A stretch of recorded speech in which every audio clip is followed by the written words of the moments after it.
One Piece Chapter 1052 diberi judul Fajar Baru. Di sampul atau cover story masih dengan Germa Double Six. Kali ini dengan judul Ilmuwan yang Gagal Melarikan Diri. Kita bisa melihat Kaisar Clone saat pelarian Vinsmoke Family dari markas bajak laut Big Mom. Masuk ke cerita dimulai di Tanah Suci Marizoa. Gorosei membicarakan Nika yang akhirnya muncul kembali. Lalu kemudian tentang dua kaisar lautan yang jatuh pada saat yang bersamaan. Dan hal tersebut bukanlah sesuatu yang bisa para Gorosei tutupi. Berita tentang kejadian tersebut akan menyebar ke seluruh dunia dalam waktu singkat. Dan di saat terburuk, Gorosei mempertanyakan apa yang harus mereka lakukan. Mulai ketar-ketir Leo para Gorosei. Dan kemudian berpindah ke laut di dekat negeri Wano Kuni. Terjadi percakapan antara Gorosei dengan agen CP0 yang berhasil melarikan diri dari Wano Kuni. Gorosei bertanya kembali kebenaran tentang pulau berjalan atau Zoo yang telah kembali menghilang. Agen CP0 membenarkan hal tersebut dan mengatakan jika Zoo menghilang dalam kabut. Dan setelah itu, agen CP0 menanyakan tentang suatu hal yang mengganggunya. Apa itu tadi, ucapnya.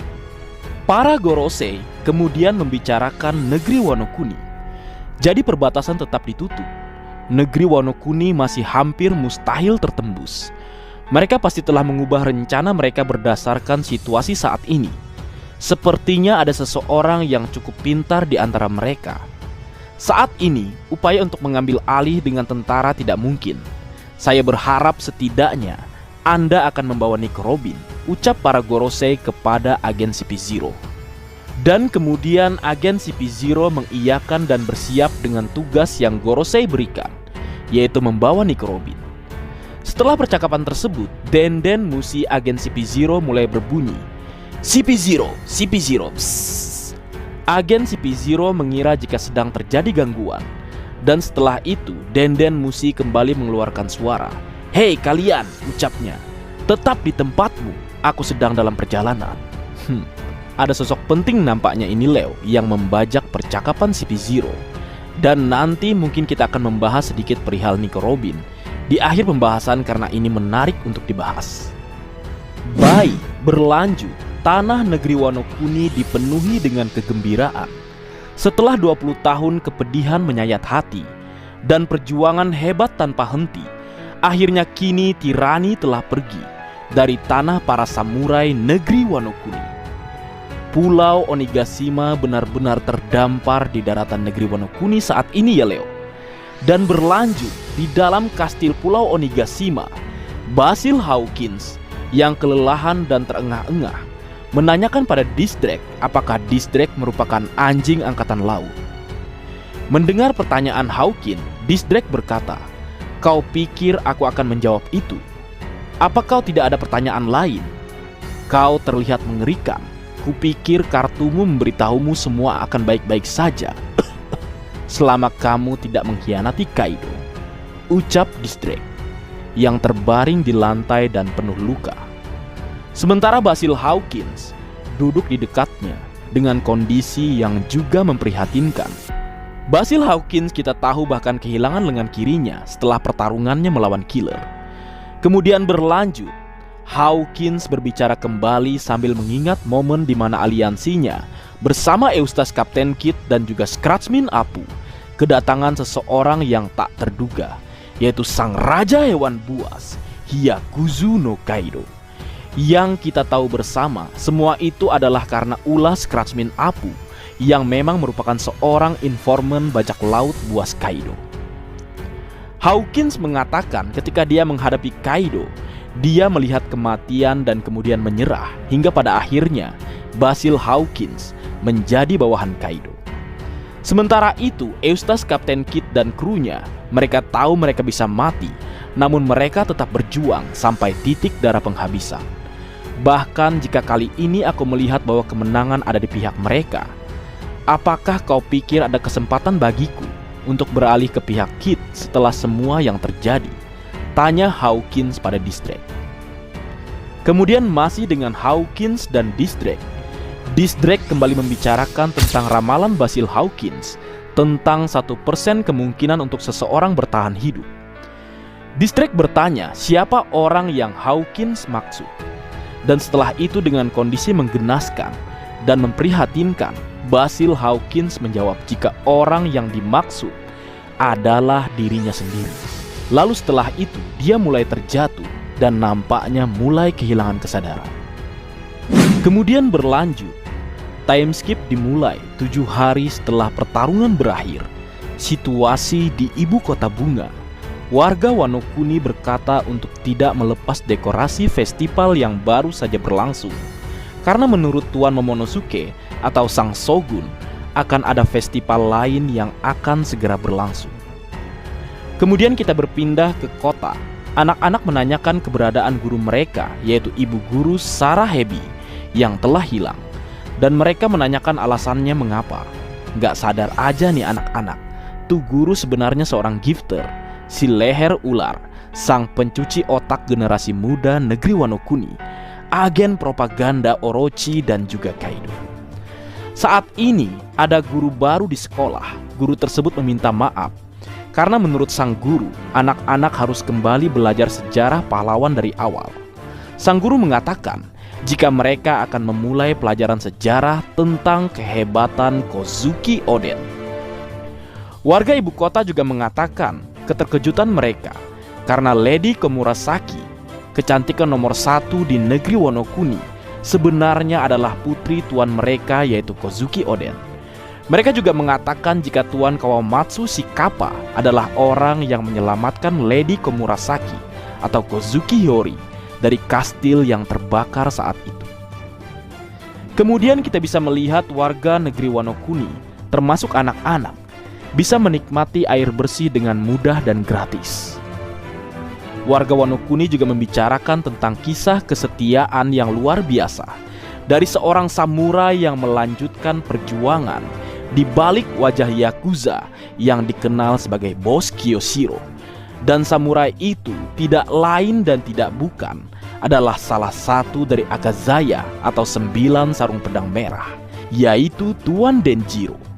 Kemudian berpindah ke kebun surga. Gerobak penuh makanan dan buah-buahan tersedia untuk warga Wano Kuni. Warga Wano Kuni berkata, apakah kalian pernah mendengar tentang orang yang mengalahkan Kaido? Yap, seseorang dengan nama Joy Boy. Meskipun saya mendengar bahwa dia tidak lagi di negeri ini, aku berharap bisa bertemu dengannya. Seorang pahlawan yang kisahnya setara dengan sang dewa pedang Ryuma. Wah, sudah jadi seorang legenda negeri Wano Kuni, kapten tercinta kita Leo. Mio memang benar-benar hadir sebagai penyelamat negeri Wano Kuni dalam wujud Joy Boy atau Sun God Nika, yang tidak lain adalah Monkey D. Luffy. Berlanjut dan berpindah ke wilayah Ringo, tepatnya di makam abadi, karena akan selalu membeku dan tertutup salju. Kawamatsu mempertanyakan perihal pembangunan kuil. Kinemon membenarkan hal tersebut karena dari bukit tersebut mereka atau orang-orang yang akan dimakamkan akan bisa melihat dan mengawasi ibu kota bunga, sama seperti sang dewa pedang Ryuma. Masih berlanjut dengan Kinemon dan Kawamatsu yang berbicara di tangga sebuah kuil. Kita akan memakamkan Tuan Oden di sini, dan makamnya akan dikelilingi oleh semua pengikutnya, mulai dengan Tuan Yasui dan semua daimyo lain yang telah berjuang untuk negeri ini. Kemudian diakhiri dengan Asura dan Izo, ucap Kinemon. Pedang Asura Doji dan 2 senapan Izo diletakkan dalam kuil sebagai tanda penghormatan terakhir. Orang-orang yang gugur atau kehilangan nyawanya dalam perang adalah bukti tinta sejarah lahirnya kedamaian di negeri Wano Kuni. Kematian mereka merupakan sebuah kehormatan yang selalu dicari-cari seorang samurai. Berlanjut, Onimaru atau sang rubah yang dapat berubah menjadi Gyukimaru muncul di hadapan Kawamatsu. Kapapa, Onimaru, tidakkah menurutmu kita juga akan dimakamkan di sini suatu hari nanti? Senang melihatmu masih hidup dan sehat, ucap Kawamatsu. Kemudian seseorang kembali muncul. Marco the Phoenix muncul dan menemui Kinemon. Apa itu tidak masalah untukmu, Tuan Marco? Tanya Kinemon. Tentu saja, sudah seharusnya. Tempat peristirahatan terakhir Izo adalah tanah kelahirannya, jawab Marco pada Kinemon. Kelihatannya aku sudah ditinggalkan lagi, ucap Marco menambahkan. Kami mengerti perasaan itu, ucap Kawamatsu. Dan Kinemon mulai berbicara. Kita yang masih tersisa, jika ada sesuatu yang terjadi kepada para pahlawan kita lagi, aku tidak yakin aku bisa tetap kuat. Mari kita berdoa untuk kesehatan mereka semua, ucapnya. Kemudian cerita berpindah ke puncak kastil Shogun Wano Kuni. Ternyata Yamato berada di sana. Dia mengatakan jika dirinya lapar, namun kemudian membantahnya tidak lapar, tidak lapar, tidak lapar ucapnya. Lalu kemudian Hiyori muncul dan mengabarkan informasi pada Momonosuke. Kakak, dengarkan ini. Kau juga Yamato-kun, ucap Hiyori pada Yamato yang ada di puncak kastil. Yamato juga mencoba mendengarkan apa yang akan Hiyori katakan. Dan sambil menyerang Momonosuke dengan tendangan berganda, Hiyori lalu berkata, Luffy Taro-san dan Jorojuro-san akhirnya sudah sadar. Momo yang terkena tendangan berganda berkata, bisakah kau berhenti bersikap tomboy? Meskipun itu tidak sakit, ucap Momonosuke.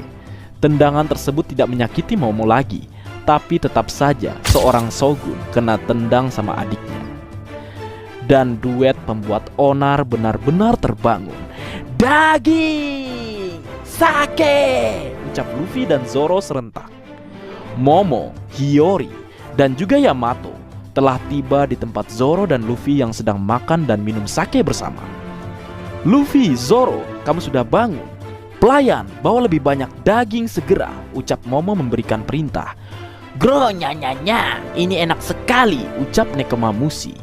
Tambah lagi, ucap Luffy dan Zoro yang makan dan minum tanpa henti.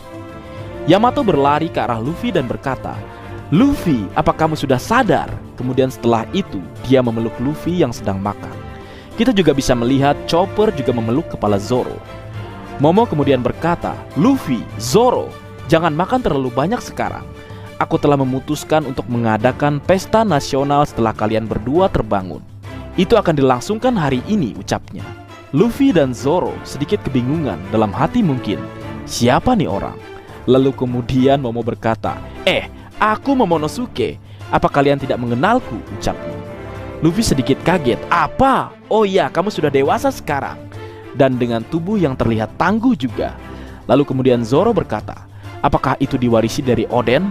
Biarkan aku mencoba mengalahkannya. Mendengar ucapan Zoro, Momo berteriak, hentikan! Ucapnya.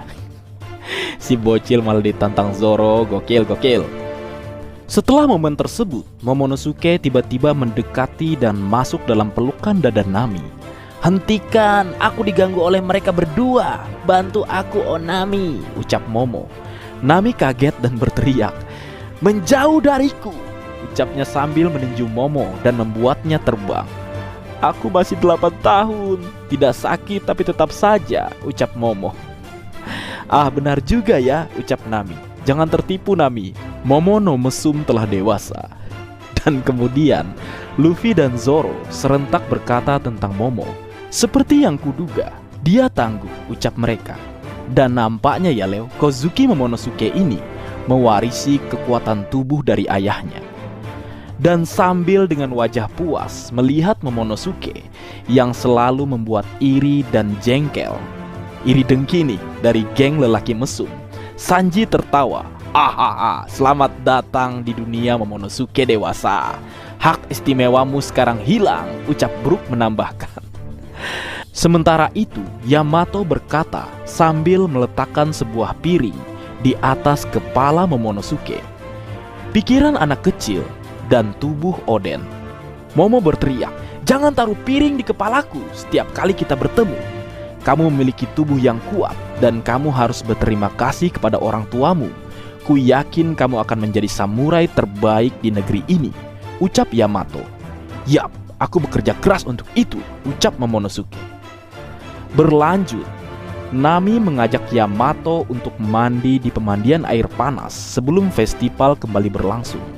Nami juga bertanya apakah doa atau sumpah Yamato sudah selesai. Luffy kebingungan, berdoa, sumpah. Kemudian si paling yaitu Jinbe menjelaskan jika di negeri Wano Kuni mereka tampaknya memiliki sebuah tradisi memegang sesuatu hal saat mereka berdoa agar para dewa mengabulkan keinginan mereka. Maksudnya di sini seperti janji saat berdoa. Yamato nampaknya tidak mandi dan tidak makan ketika sedang melangsungkan doa atau sumpah. Karena itulah dia berkata jika dia belum makan atau mandi selama beberapa hari terakhir. Mendengar penjelasan Jinbe dan apa yang Yamato katakan, Luffy terkejut. Apa? Jadi begitu ya? Terima kasih Yamato bro. Itu pasti alasan mengapa kita semua baik-baik saja sekarang. Jinbe lalu menambahkan, orang yang baik, ucapnya. Yamato menahan lapar dan bahkan tidak mandi, hanya agar doanya untuk kesadaran dan keselamatan Luffy terkabulkan. Mantap. Kembali tanda-tanda ya Leo. Tapi belum ada keputusan next nakama atau tidak ada kata perekrutan dari mulut kapten tercinta kita. Di lain sisi, Zoro bertanya mengapa mereka justru tidak sekotor Yamato, dan Hiyori menjawab dengan love. Itu karena aku yang membersihkanmu. Apa kau senang dengan itu? Melihat itu Sanji terbakar cemburu. Kepala lumut, aku punya sesuatu untukmu, ucapnya yang kesal. Sementara itu Roronoa Zoro tiba-tiba masuk ke dalam mode flashback ketika Sanji berkata saat kekuatan Germanya terbangkitkan. Setelah pertarungan, jika aku tidak waras, aku ingin kamu membunuhku, ucapnya pada Zoro kala itu. Dan Zoro spontan berkata, oh kamu, aku ingat sekarang. Aku kembali dari neraka hanya agar aku bisa membunuhmu. Mendengar itu, Sanji merespon, tidak, aku telah menyelesaikan masalah itu, ucapnya. Dan setelah itu, kita bisa melihat sama-sama duel keduanya yang sudah lama tidak kita lihat. Berlanjut, Yamato mengatakan jika tidak ada pemandian campuran di kastil tersebut, jadi aku akan. Sementara Okiku juga bertanya, tidak apa-apakah jika aku membaginya dengan kalian? Nami bingung mendengar pernyataan keduanya. Dan dalam onsen atau pemandian air panas di dalam kastil, semuanya berteriak, waktunya mandi! Di pemandian pria, Yamato justru bergabung di sana. Gak sadar diri nih wanita. Sanji saja sampai terbang dengan mimisannya. Brook menunjukkan ekspresi, yohoho, apakah ini mimpi? Ucap Brook dan Sanji. Ya, Yamato, bagaimana bisa? Ucap Momo yang sampai terkaget-kaget melihat Yamato. Sementara itu yang lain larut dalam kebahagiaan. Ada Luffy, Zoro, Jinbe, Nekomamushi, dan Chopper. Suhunya pas, ucap Yamato yang topless. Kelihatan anunya, tapi tertutup uap asap pemandian air panas. Kita akan mengadakan pesta setelah ini. Hebat, ucap Luffy. Kemudian berpindah ke pemandian wanita. Si Okiku malah gabung para wanita Leo. Padahal kita semua tahu dia adalah seorang pria, sama seperti mendiang kakaknya Izo. Selain Okiku, di pemandian wanita ada Nami, Shinobu, Hiyori, Otoko, Otama, dan juga Speed. Kembali, Nico Robin tidak ada Leo. Nanti kita bahas ya. Oke, lanjut dulu. Ke para warga, mereka berkata, sepertinya pestanya akan berlangsung hari ini. Mari kita rayakan kembalinya klan Kozuki. Hubungi semua wilayah, ucapnya. Kemudian berpindah lagi ke wilayah Udon, tepatnya di pelabuhan Tokage. Franky, Usopp, dan yang lainnya telah selesai memperbaiki kapal Tausan Sunny, kapal Kapten Kid, dan kapal selam milik Lau. Franky juga telah selesai memperbaiki Iron Pirate Franky Shogun yang sempat rusak usai pertarungannya melawan Sasaki. Beppo yang melihat Iron Pirate Franky Shogun, matanya berbinar-binar. Benda itu sangat keren. Super robot mamen, laki-laki pasti suka lah. Kemudian berpindah ke Eustace Kapten Kid yang berkata pada krunya, jangan bergaul terlalu akrab dengan mereka. Jangan biarkan penjagaanmu turun sebelum kita berlayar, ucapnya. Killer juga berkata, tidak peduli dari mana intel berasal, penulis berita pasti akan mendapatkan berita dari tangan mereka. Mulai sekarang, kita akan menggantikan para Yonko sebagai target besar. Yap, benar apa yang Killer katakan. Mereka akan menjadi incaran para bajak laut lain untuk digulingkan setelah apa yang mereka lakukan pada Yonko, Kaido, dan Big Mom. Berpindah ke lain sisi, Trafalgar di Waterloo berkata, perbatasan yang benar-benar tertutup mungkin menghalangi mereka untuk mendapatkan informasi kita, tapi juga tidak ada cara bagi kita untuk mengetahui apa yang terjadi di luar sana.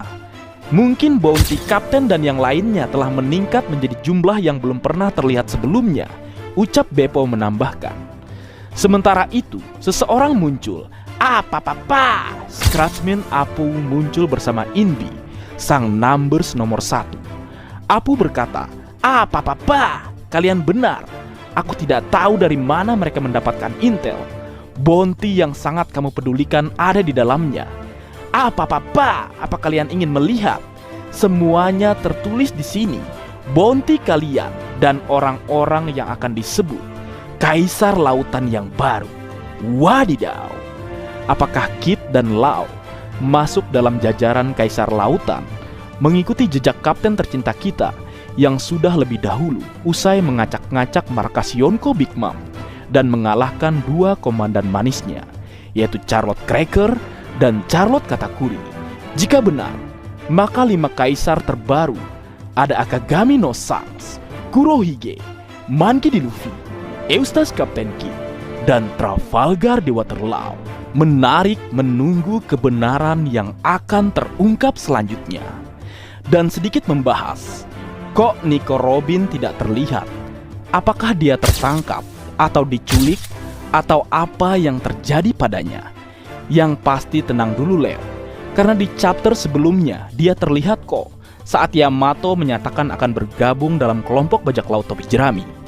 Kemungkinan besar dia tidak terlihat, pasti seperti biasa, ke tempat rahasia yang berhubungan dengan abad kekosongan atau Poneglyph.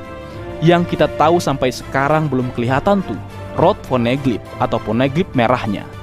Yang kita tahu juga bahwasanya Rod Poneglyph dimiliki oleh Kaido yang ada di Wano Kuni.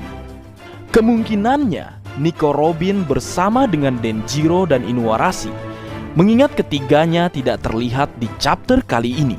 Menarik untuk sama-sama ditunggu Leo. Berlanjut, sesuatu yang mengejutkan. Admiral Ryokugyu atau Admiral Green Bull muncul di 2 panel terakhir chapter 1052. Admiral Green Bull berbicara dengan Fleet Admiral Sakazuki alias Akainu. Dan seperti yang sudah kita bahas, Admiral Green Bull memiliki bunga di punggungnya yang dia gunakan untuk terbang. Seolah-olah mirip kayak Pokemon ini Leo.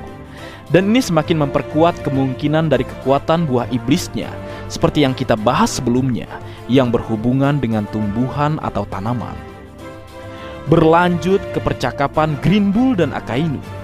Akainu berkata, beritahu aku posisimu saat ini. Aku sudah bilang, Sakazuki-san, aku ada di langit. Lebih spesifik lagi, Aku bisa melihat Wano di depan, ucap Ryokugyu. Kau tidak diizinkan untuk melakukan sesuatu yang tidak perlu. Kau mengerti Ryokugyu? Ucap Akainu dengan marah. Ya, aku mengerti, astaga, ucap Ryokugyu. Admiral Ryokugyu muncul. Leo, nampaknya Admiral Ryokugyu alias Admiral Green Bull datang sendirian dan tanpa armada perang atau booster call. Modal nekatkah nih Admiral? Secara mikir saja Leo, dia datang sendirian ke tempat di mana orang-orang kuat yang baru saja menggulingkan 2 kekuatan besar atau 2 Yonko. Shirohige saja kala itu full 3 Admiral hadir. Belum lagi kekuatan lain yang juga bersiap menghadang Shirohige. Lah ini nantangin para kapten yang baru saja menumbangkan Yonko. Pertanyaannya kenapa ya Leo? Alasan Green Bull, apa ada misi lain? Misalnya diam-diam menculik atau merebut Nico Robin, atau justru dia hanya ingin melihat Wano Kuni karena suatu hal, atau justru lagi mungkin dia memang berkaitan dengan negeri Wano Kuni, Menarik untuk kita tunggu bersama kebenaran yang akan terungkap selanjutnya. Karena menurutku, tipikal dari Admiral Green Bull ini kurang lebih dengan Kuzan atau Fujitora. Orangnya masih lurus, Leo. Selain itu ada yang menarik ya, Leo. Para Admiral Angkatan Laut ini rata-rata unik, aneh dan lucu. Sekaligus wah juga sih cara mereka melakukan perjalanan secara pribadi untuk menjelajahi lautan di dunia One Piece.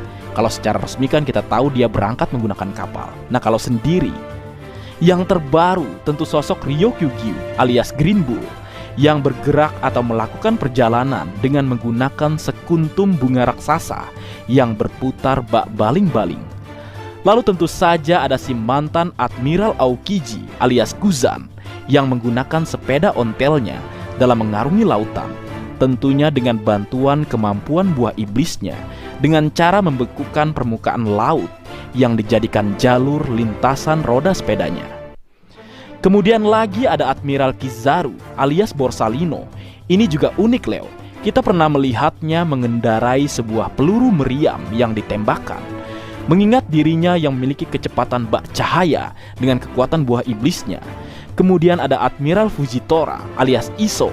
Dengan kekuatan buah iblisnya, dia menciptakan alat transportasi dengan permukaan tanah yang diangkat dengan kekuatan gravitasi yang dia kendalikan.